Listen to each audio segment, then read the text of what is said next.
Hey guys, in this video I will show you how to transfer money from bank to PayPal. First of all, open any type of preferred browser on your PC and search for paypal.com.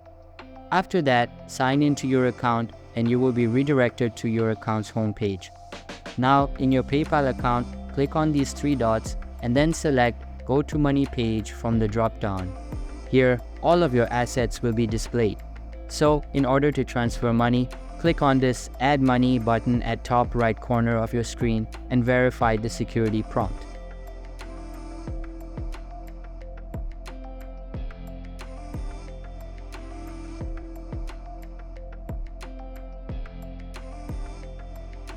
Once you have verified it, PayPal will ask you enter your bank details. So, click on the Add a Bank Account embed and start typing in your account details. After you are done, click on this Agree and Link button at the bottom and your bank will be added to your PayPal account. After that, you can just enter the amount you want to transfer, confirm the transaction, and the transfer will be made successfully. So that's all for this video. If this video was helpful, don't forget to subscribe and hit the like button. Thanks.